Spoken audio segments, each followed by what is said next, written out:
Buongiorno, benvenuti alla TG Sicilia. Le principali notizie.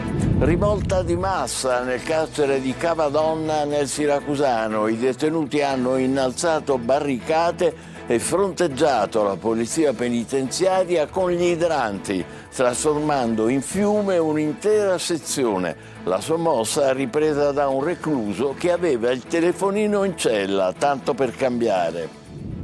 Palermo, per gli spari alla chiesa dello Zen, gli investigatori puntano una baby gang del quartiere e dopo le guardie giurate in città arrivano 104 nuovi vigili urbani. Trasferito in una comunità fuori Sicilia, il figlio di 10 anni di un amante di Messina Denaro, il bimbo allontanato da un ambiente definito criminogeno. Per riabbracciarlo la madre dovrà seguire un percorso virtuoso indicato dal Tribunale dei minori. Capodanno sicuro, botti, petardi, artifizi pirotecnici sequestrati in tutta la Sicilia dalla Guardia di Finanza, i Carabinieri e la Polizia. Appello degli agenti, fate attenzione, è merce molto pericolosa.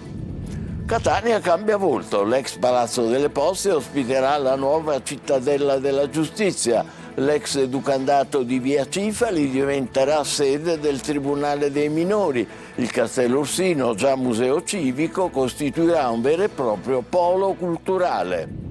Tutto pronto al Massimo Bellini di Catania per il concerto di Capodanno. In programma per il 1° gennaio alle 19. L'evento sarà trasmesso in diretta da Antenna Sicilia con replica su Telecolor e in streaming su Sicilia Web. Calcio, Catania tra campo e mercato, squadra con testa e gambe alla trasferta di Foggia, dirigenza al lavoro per rinforzare la rosa di Toscano, definito intanto il calendario delle prossime partite. Sempre in Serie C, umore sotto i tacchi per Siracusa e Trapani, tornate a lavorare in vista della ripresa del campionato, area di smobilitazione in casa Granata con diverse operazioni in uscita. Gli azzurri aspettano di conoscere l'entità della penalizzazione.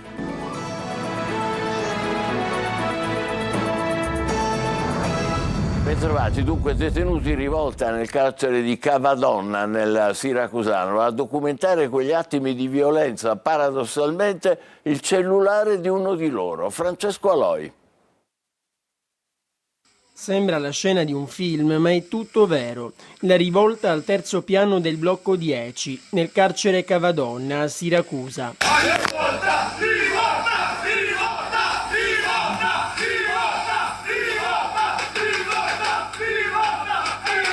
Questo video è stato girato da un detenuto, l'ennesima testimonianza che i cellulari arrivano fin dentro le celle. Una sessantina contro 30 agenti che erano entrati nella terza sezione per riportare la calma. Da giorni, infatti, l'intero blocco protestava per l'acqua delle docce non abbastanza calda e per la presenza di cimici.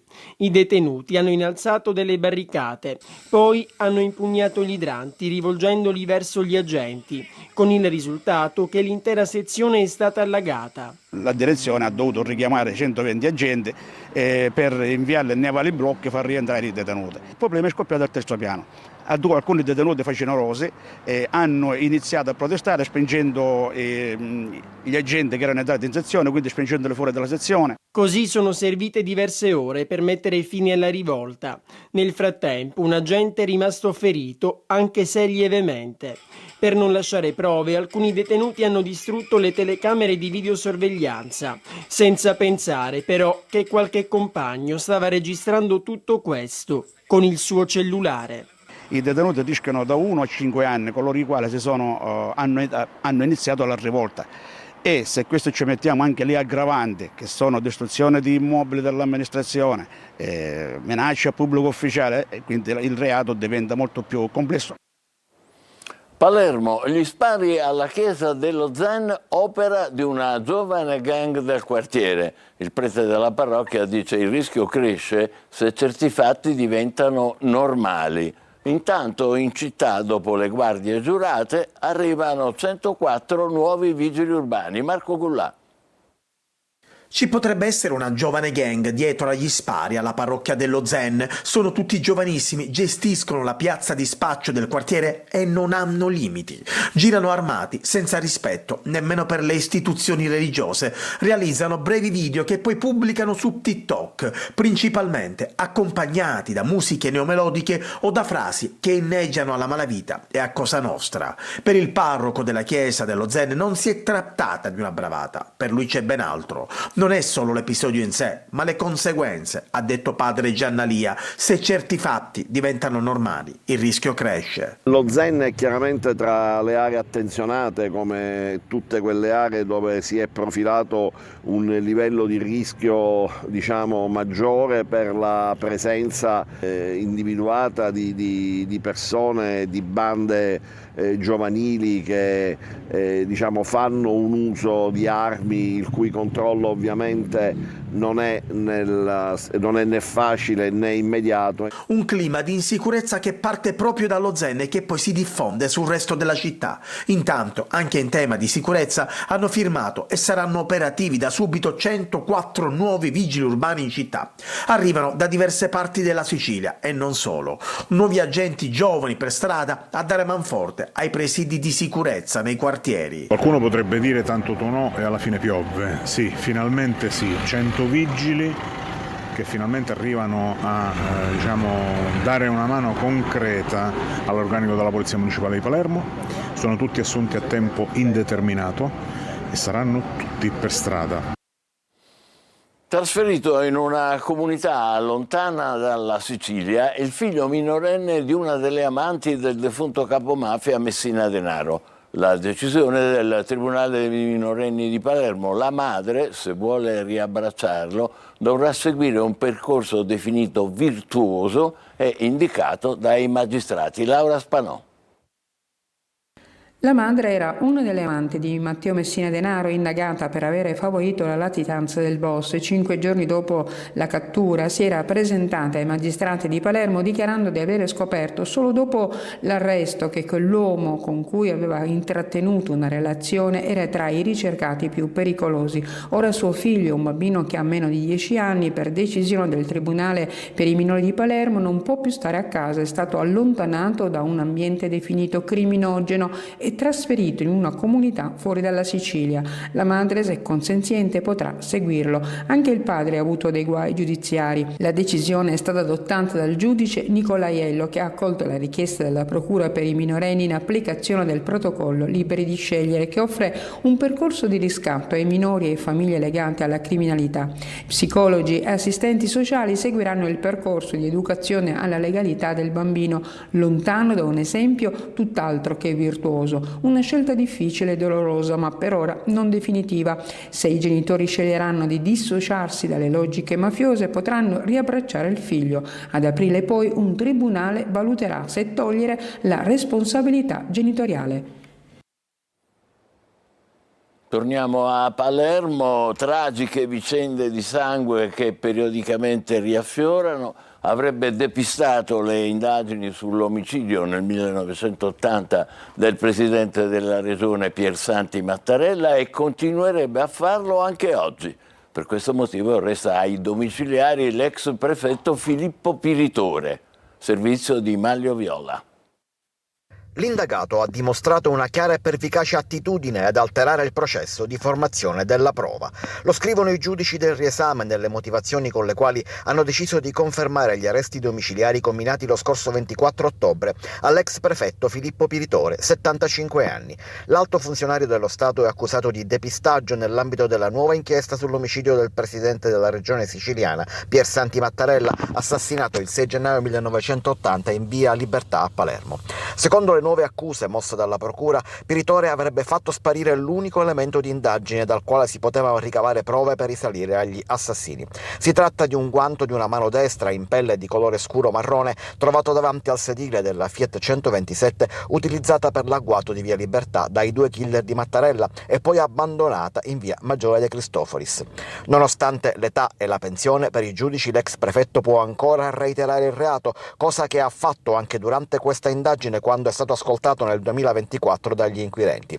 In quell'occasione Piritore avrebbe fornito ulteriori false informazioni, anche specifiche, perseverando nell'indicare una falsa pista, un comportamento che lascia trapelare il rischio della ripetizione del reato. L'ex poliziotto aveva detto di aver inizialmente affidato il guanto all'agente della Polizia Scientifica di Natale, che avrebbe dovuto darlo a Pietro Grasso, allora sostituto procuratore titolare delle indagini. Dopo una serie di passaggi, la prova sarebbe finita a un fantomatico agente Lauricella del tutto inesistente.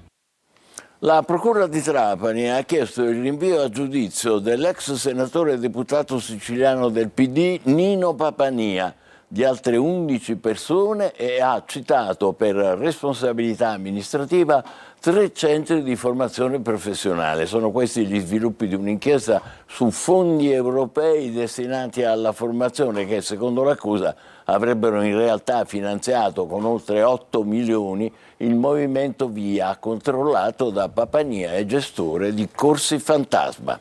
A Bagheria una lite tra vicini è sfociata in una rissa che ha coinvolto 6 persone. I dissidi si trascinavano da tempo, questa volta padre e figlio hanno aggredito i vicini con calci, pugni e pure un bloccasterzo. Il genitore è finito ai domiciliari con braccialetto elettronico, il figlio minorenne in una comunità.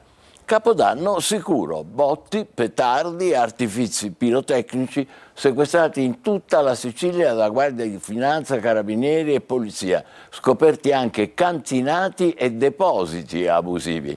Appello degli agenti, fate attenzione, è merce molto pericolosa. Tonino De Mana. Si avvicina a grandi passi il Capodanno e si intensificano gli sforzi di Guardia di Finanza, Carabinieri e Polizia che in tutta la Sicilia stanno effettuando controlli e sequestri contro la commercializzazione abusiva di fuochi e articoli pirotecnici. La Guardia di Finanza di Messina, in diverse operazioni, ha sequestrato oltre 100.000 artifizi pirotecnici, peso 4 tonnellate. I giovani che li detenevano sono stati denunciati, mentre una persona è stata arrestata a Barcellona, dove sono stati scoperti un cantinato ed un deposito abusivo. Decisiva ai fini delle indagini anche la consultazione dei principali social network. La commercializzazione avrebbe fruttato oltre 200.000 euro. Dal messinese al catanese, con oltre 1.000 articoli, la maggior parte di produzione artigianale, sequestrati a Paternò e in piazza Palestro, nel centro storico di Catania. 2 le persone denunciate e scongiurato un potenziale pericolo per l'incolumità pubblica. Questi botti sono pericolosi, soprattutto quelli artigianali, per i quali non ci sono indicazioni sull'utilizzo, quindi non sappiamo neanche come sono state trattate le polveri all'interno. C'è un pericolo per i tempi di reazione, per la rumorosità, la pericolosità effettiva del botto, quindi attenzione quando si utilizzano questi prodotti, acquistare solo da rivenditori autorizzati, evitare di toccare prodotti che si trovino per strada. A Biancavilla i carabinieri hanno denunciato un 67enne e il figlio 30enne, titolare e gestore di un negozio nel quale sono stati trovati 34 batterie pirotecniche di categoria F2 e petardi privi di tracciabilità, ed un altro sequestro è stato effettuato dalla polizia nel Palermitano. In un ex opificio nelle campagne tra Misilmeri e Marineo, un 49enne è stato beccato mentre deteneva 2.400 kg di artifizi pirotecnici. Intanto le città predispongono i divieti per l'utilizzo dei botti. Resta da capire se poi verranno fatti rispettare in nome e per conto della sicurezza. Fine 2025, tempo di bilancio anche per i Carabinieri di Catania, un anno in prima linea con 1.280 arresti e oltre 5.000 denunciati. Il monito del comandante Altavilla, troppe armi in giro per Catania. Tonino De Mana. Un anno in prima linea, al servizio della gente e tra la gente, con 158.000 persone identificate, 1.280 arresti, 746 servizi coordinati a largo raggio ed oltre 5.000 denunciati. Fine anno, tempo di bilanci anche per i Carabinieri di Catania, tante le operazioni portate a termine, dai blitz Mercurio e Naumachia che hanno decapitato cellule vicine ai Santa Paolo Ercolano, all'operazione Cerbero che ha permesso di smascherare un sodalizio affiliato ai custodi milanesi, passando ai controlli del NAS, del NIL e del Nucleo Ambientale Ecologico, impegnato in un'intensa attività di contrasto ai reati ambientali. Particolare riguardo alla violenza di genere, come sottolinea il comandante provinciale dei Carabinieri Salvatore Altavilla. Oltre 1 migliaio i casi che abbiamo registrato e che abbiamo seguito, ai quali sono derivati 240 casi addirittura dei provvedimenti restrittivi da parte degli autori. Poi un monito. Tantissime armi che circolano a Catania, ma altrettante che ne sono state sequestrate. E questo è il segno di un modo di vivere, di un modo di pensare del catanese da una parte, ma anche il segno, anzi soprattutto il segno di una necessità da parte di consorterie criminali di avere disponibilità di armi da poter utilizzare alla bisogna. Repressione ma anche prevenzione, con gli incontri in chiese e parrocchie per sensibilizzare gli anziani contro le truffe nettamente diminuite e nelle scuole con 115 istituti visitati tra Catania e provincia. Restiamo a Catania, l'Agenzia del Demanio, il Comune e l'Università hanno firmato un accordo per la rigenerazione del patrimonio immobiliare pubblico. Il progetto è stato presentato in municipio. Luca Siliberti. Nel cuore del centro storico di Catania, a pochi passi dal monastero dei Benedettini, si trova l'ex caserma Mocca Gatta, edificio che ha attraversato secoli di trasformazioni riflettendo le esigenze della città e dello Stato. Originariamente convento, poi caserma militare, oggi edificio che risulta occupato abusivamente, ma è previsto un intervento per liberarlo e destinarlo a un progetto di rigenerazione urbana e sociale. L'ex Palazzo delle Poste ospiterà invece la nuova cittadella della giustizia. L'ex educandato Regina Elena di Via Cifali, da anni non utilizzato, diventerà sede del Tribunale dei Minori. Il Castello Ursino, già museo civico, potrà diventare un vero e proprio polo culturale con laboratori e servizi digitali. Catania cambia volto, o almeno questo è l'obiettivo del percorso cominciato oggi con la firma del piano di riqualificazione del patrimonio immobiliare pubblico sottoscritto dal Comune con l'Agenzia del Demanio e l'Università. Valorizzare che cosa vuol dire? Non vuol dire riempire un immobile, ma vuol dire dare la giusta destinazione all'immobile, e questa destinazione non può che essere concordata con il territorio. Il piano degli immobili pubblici di Catania ha un primo portafoglio immobiliare di 17 beni, 12 di proprietà dello Stato, 4 di proprietà del Comune e 1 di proprietà della città metropolitana di Catania. Chiamerai i sindacati per dire sediamoci attorno al tavolo? Abbiamo sempre condiviso i processi di decisione attraverso una partecipazione complessiva, ma se non l'abbiamo fatto preventivamente è solo perché in questo momento non c'è nulla da decidere, ma semplicemente l'avvio di un percorso. Il piano, inizialmente sollecitato proprio dagli stessi sindacati come strumento per intervenire sull'emergenza abitativa tramite la riqualificazione degli immobili pubblici inutilizzati, sembrerebbe ora orientato, dicono gli stessi sindacati, verso logiche lontane dal welfare urbano. Torna deputato regionale Santo Orazio Primavera. La Corte di Cassazione chiude la contesa elettorale che da più di 2 anni agita il seggio catanese di Sud Chiama Nord nell'Assemblea regionale siciliana. Salvo Giuffrida deve cedere lo scranno che aveva riconquistato a maggio grazie a una sospensiva. Completate le nomine per la sanità siciliana con quelle dell'ASP di Palermo e al Policlinico di Catania. Intanto arriva la proroga al 30 giugno del 2026 per il Centro Cardiologico Pediatrico di Taormina, il CCPM, che diventerà struttura periferica del Civico di Palermo. Francesco Triolo. L'ASP di Palermo e il Policlinico San Marco di Catania hanno una nuova governance. La Giunta regionale ha infatti completato la procedura di nomina di Alberto Firenze a direttore generale dell'azienda sanitaria provinciale di Palermo e di Giorgio Giulio Santonocito a direttore generale dell'azienda ospedaliera universitaria Rodolico San Marco di Catania. Le designazioni, dopo la proposta in giunta da parte dell'assessore alla salute Daniela Faraoni, hanno ricevuto anche il parere favorevole della Commissione Affari Istituzionali dell'ARS. Arrivato anche il provvedimento di proroga da parte dell'ASP di Messina per il CCPM di Taormina. Il documento dispone la prosecuzione dell'attività sino al prossimo 30 giugno 2026 con una compartecipazione economica della stessa ASP. L'assessore alla salute Daniela Faraoni ha evidenziato la necessità di garantire la continuità del reparto in attesa dell'approvazione definitiva della nuova rete ospedaliera regionale, all'interno della quale è previsto l'accorpamento funzionale del CCPM di Taormina con il reparto di cardiochirurgia per adulti dell'azienda Papardo di Messina, con gli 8 posti letto che rimarranno a San Vincenzo. Il reparto di Taormina però avrà la funzione di una struttura periferica funzionalmente collegata con la cardiochirurgia pediatrica del Civico di Palermo, che sarà l'hub di riferimento con il mantenimento delle 2 strutture in deroga ai livelli prestazionali previsti dal decreto Balduzzi.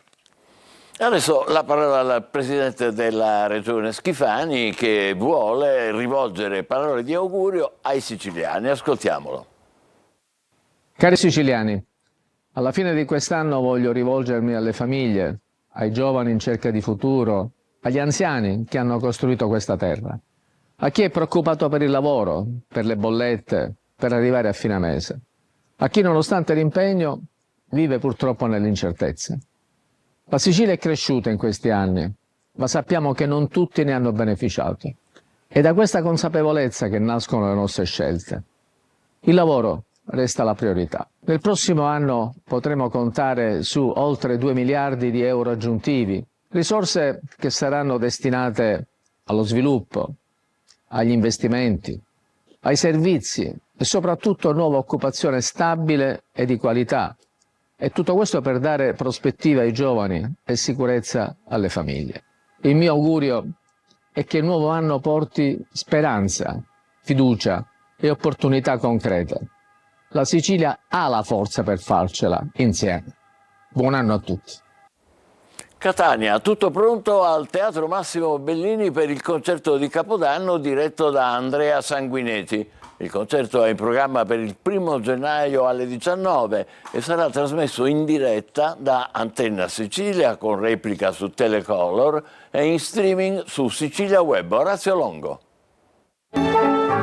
Un programma che rende omaggio alla tradizione dell'operetta mitteleuropea con pagine celebri di Johann Strauss Jr., Franz Lehr ed Emmerich Kallmann. Il Teatro Massimo Bellini di Catania apre il nuovo anno nel segno della grande tradizione dell'Austria Felix con il concerto di Capodanno in programma il 1 dell'anno alle 19. Protagonisti saranno l'orchestra e il coro del teatro, guidati dalla bacchetta di Andrea Sanguinetti. Una scaletta che si apre con l'Overture dall'opera più nota di Strauss 2, Il Pipistrello, e che prosegue tra gli altri con Lehr e Il Paese dei Campanelli di Lombardo e Ranzato. Accanto al direttore Sanguinetti, il soprano Donata D'Annunzio Lombardi e il tenore Alessandro Scotto di Luzio, con la preparazione del coro affidata al maestro Luigi Petroziello.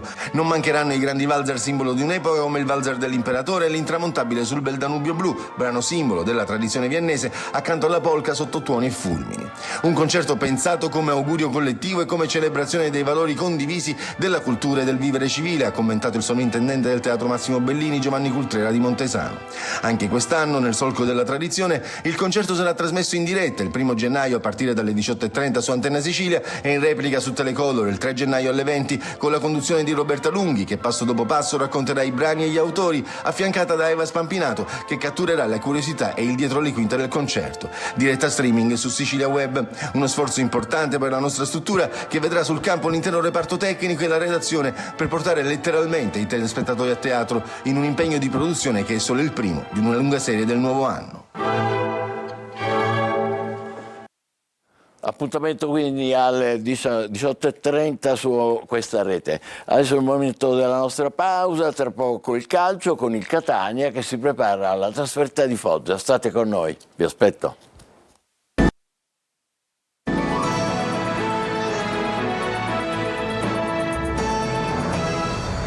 Catania concentrato sulla trasferta di domenica prossima a Foggia che aprirà l'anno nuovo, ma la società lavora anche sul mercato, attesi a breve un paio di colpi per rafforzare la rosa. Definito intanto il calendario delle prossime partite. Francesco Triolo.